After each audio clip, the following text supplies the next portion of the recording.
Hi, this is Tim O'Rourke. We're going to talk about catching a stalker and a thief. Where I come from, we call that a twofer. We'll be right back.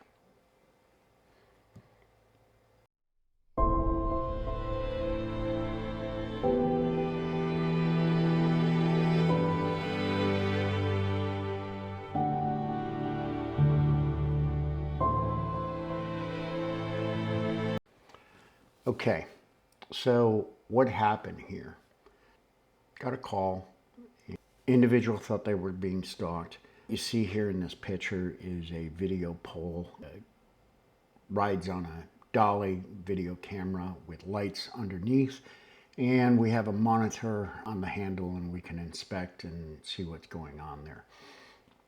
But let me just get into a little bit about GPSs if you're not familiar with it. All right, there's all kinds, shapes, and sizes that are out there. Affordable monthly subscriptions, no subscriptions, lifetime warranty, not warranted at all, long battery life, a lot of them boast, and so on and so forth. We're not here to talk about GPSs. We're here to talk about and educate you on how they operate, all right? So fundamentally, there's two ways that they are powered, and that's what you need to understand. They're either battery powered or they're parasiting off the electricity in the vehicle, and they're getting their power that way. So how long does the power last on a battery pack? Well, it could be 2 days, it could be 2 weeks, it could be 2 months. All right, I honestly couldn't tell you. But I will tell you there's a shelf life. This is going to go out. It really depends on how they have it configured. Next, we need to talk about the ones that are pulling electricity from your vehicle. They never go dead. The other ones have to be swapped out. If you're parking your vehicle in a garage and you do all the right things, you minimize, you don't totally eliminate, but you minimize the opportunity for someone to be swapping out a new GPS with fresh batteries on it. Let's go back to the electric. Down in the lower left, there is a OBD, all right, onboard diagnostic port. And that is typically on the driver's side underneath the dash there. Probably when you've gone in and had your car serviced, somebody's walked in and shoved this thing in there, looked at their iPad, and they now know the history of the vehicle. In this particular case, that is placed in there, covering that up. It looks like it belongs there for most people, but it is not. It is a GPS, and it's using the power from the vehicle. Same thing with the one in the upper right-hand corner. Again, understand battery or electricity. Now, how do they talk? Well, they talk to satellites. They are RF run. They are cellular, and that is the most common. Okay. But there is a new tracking device that most of you have heard about, and that is the AirTags. That's Bluetooth. So we have satellite, RF, cellular, and Bluetooth. Those are a lot of options. You'll understand this as we get a little bit further in while I'm discussing all those options. They're active, meaning this thing talks to a tower. It talks to a satellite. It talks to, something. Cellular. Then there's passive, all right? Passive doesn't talk. It is a device that gets planted, and then it is retrieved, and then it is plugged into a computer, for instance, and a map comes up, and then it populates with all the information, the data that it has logged for that period of time. So we're going to talk more about the active, okay? And this is where thief starts to enter.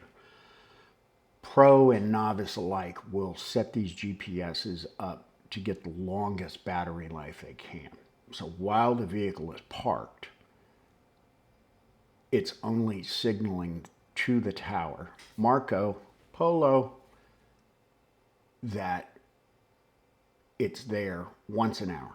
Maybe some people are a little crazy and they do twice an hour. But again, they're trying to preserve the battery. While the vehicle is moving, that's when they're interested. They're not interested that the vehicle is parked at its home or at its business or anything else. I mean, that may be an interest, I don't know. But it's only once an hour to conserve the battery. Now, if it's plugged in and, using the electricity, chances are it's still not sounding off any more than once an hour, okay? Twice an hour, maybe. When they're concerned about things is when the vehicle starts to move. They will set it up to get a notification, vehicle's moving. And then whether it's every 5 seconds, every 5 minutes, hell, every hour.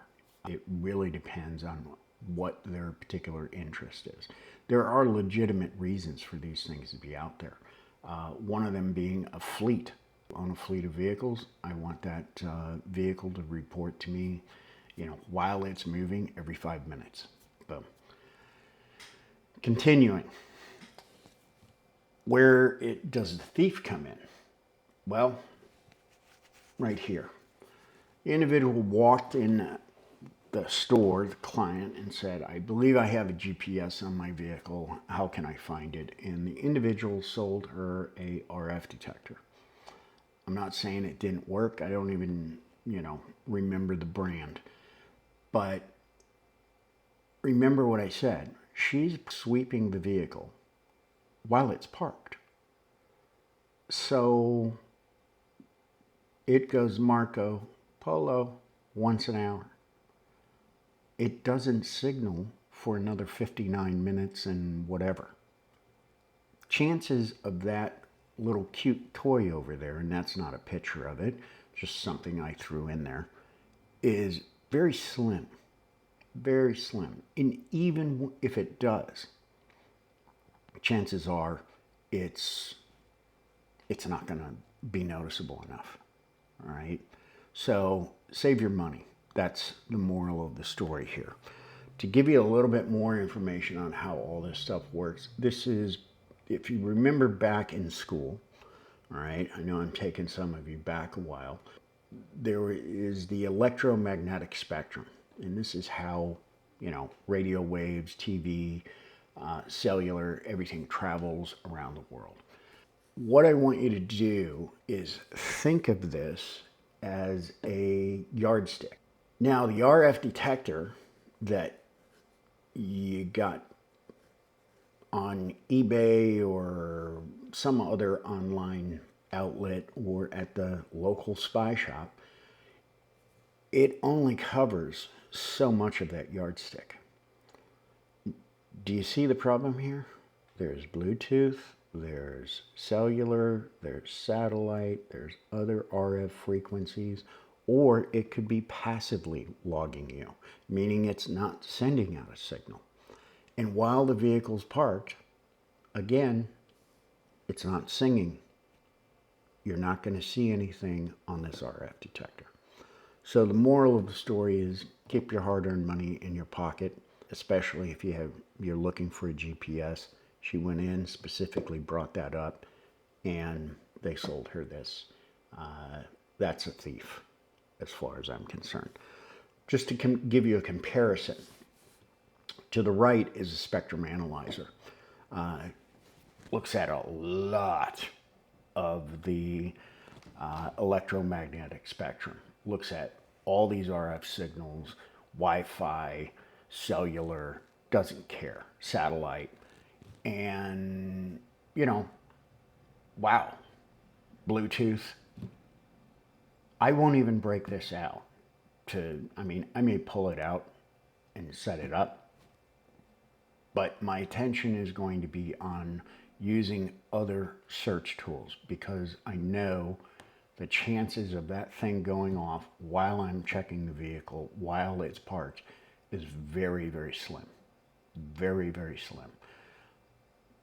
There are other ways of finding it. If you go to our website, you can look around, floridatscm.com. The information will be at the end. Look in our blogs for DIY methods. We'll be releasing some more information here, and hopefully that'll help you out. That's it. Kept it under 10 minutes, just about.